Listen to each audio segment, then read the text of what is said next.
Good neighbour to bank on Kodungallur town cooperative bank. 17 ബ്രാഞ്ചുകളിലും anywhere banking സംവിധാനം. സഹകരണ മേഖലയിലെ റിസർവ് ബാങ്ക് ലൈസൻസ് ഉള്ള കൊടുങ്ങല്ലൂരിലെ ഏക കോഓപ്പറേറ്റീവ് ബാങ്ക് എന്ന ബഹുമതിയും KTC ബാങ്കിന് സ്വന്തം. Good neighbour to bank on Kodungallur town cooperative bank.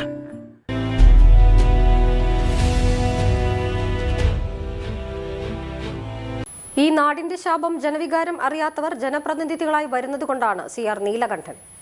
കേരളത്തിൽ നിന്ന് നടക്കുന്ന ഓരോ വികസനവും പ്രത്യേക താൽപര്യത്തിന്റെ അടിസ്ഥാനത്തിലാണ്. ഒരു നാടിന്റെ സ്പന്ദനങ്ങൾ അറിയാതെ നടത്തുന്ന പ്രവർത്തനങ്ങൾ പരാജയപ്പെടുന്നതിന്റെ ഏറ്റവും വലിയ ഉദാഹരണമാണ് എറണാകുളം ജില്ലയിലെ മൂലംപിള്ളി.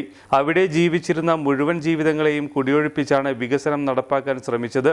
പദ്ധതി പൂർത്തിയാക്കിയിട്ടും ഒരു ട്രെയിൻ പോലും ഓടിക്കാൻ കഴിയാത്തത് ദീർഘവീക്ഷണമില്ലാതെ ജനവികാരം അറിയാതെ പദ്ധതികൾ നടപ്പിലാക്കുന്നതുകൊണ്ടാണ്.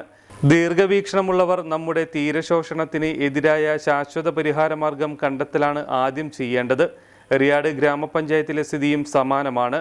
വർഷങ്ങളായി പടുത്തുയർത്തിയ ഈ നാടിൻ്റെ നട്ടെല്ലായി മാറിയ കവലകൾ ഇല്ലാതാക്കിക്കൊണ്ട് നടപ്പാക്കാൻ ഉദ്ദേശിക്കുന്ന തീരദേശ ഹൈവേ ഒട്ടനവധി മനുഷ്യർക്ക് ജീവിതം തന്നെ ഇല്ലാതാക്കുന്നതോടൊപ്പം ഈ നാടിൻ്റെ വികസനവും മുരടിപ്പിക്കുന്നതാണ്.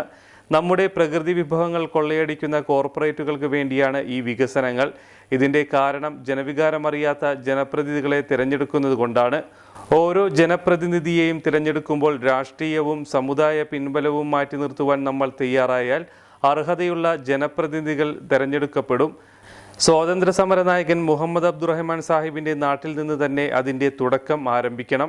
തീരദേശാവകാശ സംരക്ഷണ സംയുക്ത സമരസമിതി എറിയാട് ഗ്രാമപഞ്ചായത്തിന് മുൻപിൽ നടത്തുന്ന 100ാം ദിവസത്തെ അനിശ്ചിതകാല സായാഹ്ന ധർണ ഉദ്ഘാടനം ചെയ്തുകൊണ്ട് പരിസ്ഥിതി പ്രവർത്തകനും എഴുത്തുകാരനുമായ CR നീലകണ്ഠൻ പ്രസ്താവിച്ചു. ഒരുപാട് കാലം സമരം ചെയ്തിട്ടാണ് ഭൂമി ഏറ്റെടുക്കൽ നിയമം പാർലമെന്റ് പാസാക്കിയത്. ആ നിയമത്തിൽ പറയുന്ന ഏറ്റവും പ്രധാനപ്പെട്ട കാര്യം, നിങ്ങളൊരു പദ്ധതിക്ക് വേണ്ടി ഭൂമി ഏറ്റെടുക്കുകയാണെങ്കിൽ ഈ പദ്ധതി അനിവാര്യമാണ് എന്നതിനോടൊപ്പം തന്നെ ഏത് റൂട്ട് സെലക്ട് ചെയ്യണം തീരുമാനിക്കുന്നത് ഏറ്റവും കുറച്ച് മനുഷ്യർക്ക് പരിസ്ഥിതിക്കും ബുദ്ധിമുട്ടുണ്ടാക്കുന്ന റൂട്ട് എടുക്കണമെന്നാണ്. അതിൽ വളരെ കൃത്യമായി പറയുന്നു. നിങ്ങൾക്ക് 2 ഓപ്ഷൻ ഉണ്ടെങ്കിൽ ഏറ്റവും കുറവ് ആളുകളെ ബുദ്ധിമുട്ടിക്കുന്നതും ഏറ്റവും കുറച്ച് പരിസ്ഥിതി നാശം ഉണ്ടാക്കുന്നതുമായ റോഡ് സെലക്ട് ചെയ്യുന്നത്. തീരദേശ ഹൈവേ ഞാൻ തിരുവനന്തപുരം മുതൽ കാസർഗോഡ് വരെ, കഴിഞ്ഞ ദിവസം മലപ്പുറം ജില്ലയിലുണ്ടായിരുന്നു, കാസർഗോഡ് ജില്ലയിലുണ്ടായിരുന്നു, വടകരയുണ്ട്, പല സ്ഥലത്തും ഞാൻ പോയാണ്. കേരളത്തിൽ തീരദേശ റോഡ് ഇപ്പോൾ ടിപ്പു സുൽത്താൻ റോഡുണ്ട്. ഈ റോഡ് നന്നാക്കുന്നതിനൊന്നും നമുക്ക് എതിരില്ല. എത്ര നന്നാക്കാം എന്നുള്ളത് നമുക്ക് നന്നാക്കാം. നമ്മൾ ഒരു റോഡ് നന്നാക്കുന്നതിന് എതിരല്ല. പക്ഷെ എത്ര വലുതാക്കണം റോഡ്? എനിക്ക് തമാശ വന്നത് കണ്ടെയ്നർ പോകാനുള്ള റോഡാക്കണം എന്ന് പറയണമെന്നില്ല. കേരളത്തിൽ എത്ര കണ്ടെയ്നർ റോഡ് വേണം? നമ്മൾ NH 544 എടപ്പള്ളി സേലം ആ ഹൈവേ വരുന്നു. ആ ഹൈവേ കണ്ടെയ്നർ പോകാനുള്ളതാണ്. നമ്മുടെ ദേശീയപാത, മെയിൻ ദേശീയപാത വരുന്നു, അതും കണ്ടെയ്നർ പോകാനുള്ളതാണ്. ഇതും കണ്ടെയ്നർ പോകാനുള്ളതാണ്. എന്തൊരു കണ്ടെയ്നർ, ഇത്ര വളരെ കണ്ടെയ്നർ ഉണ്ടാവും. ഞാൻ ഈ നമ്മുടെ വല്ലാർപാടം കണ്ടെയ്നർ ടെർമിനൽ കമ്മീഷൻ ചെയ്യുമ്പോൾ നിങ്ങൾക്കൊക്കെ ഓർമ്മയുണ്ടാവും, മൂലംപള്ളി പോലെയുള്ള സ്ഥലങ്ങളിൽ ആളുകളെ കുടിയൊഴിക്കുമ്പോൾ ആളുകളെ കുടിയൊഴിച്ച് ഏറ്റവും കൂടുതൽ ഉണ്ടാക്കിയ ഒരു സാധനമാണ് ഒരു റെയിൽവേ. നിങ്ങൾ കൊച്ചിയിൽ ആരെങ്കിലും പോകുമ്പോൾ കാണാം, എടപ്പള്ളിയിൽ നിന്ന് വല്ലാർപാടത്തേക്ക് ഒരു റെയിൽ.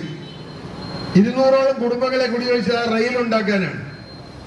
കഴിഞ്ഞ 11 വർഷമായി ഒരു തീവണ്ടി അതിലൊന്നും ഓടിയിട്ടില്ല. ഒരു വണ്ടി വല്ലാർപാടത്ത് നിന്ന് 1 മിനിറ്റിൽ 3 മിനിറ്റിൽ ഒരു കണ്ടെയ്നർ വെച്ച് പോകുന്ന നമ്മളോട് പറഞ്ഞിരുന്നത്.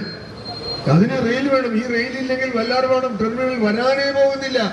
നിങ്ങൾ ഈ മൂലംപള്ളിയിലെ മനുഷ്യനാണ് റെയിലിന് തടസ്സം, വല്ലാർപാടത്തിന്റെ വികസനത്തിന് തടസ്സം.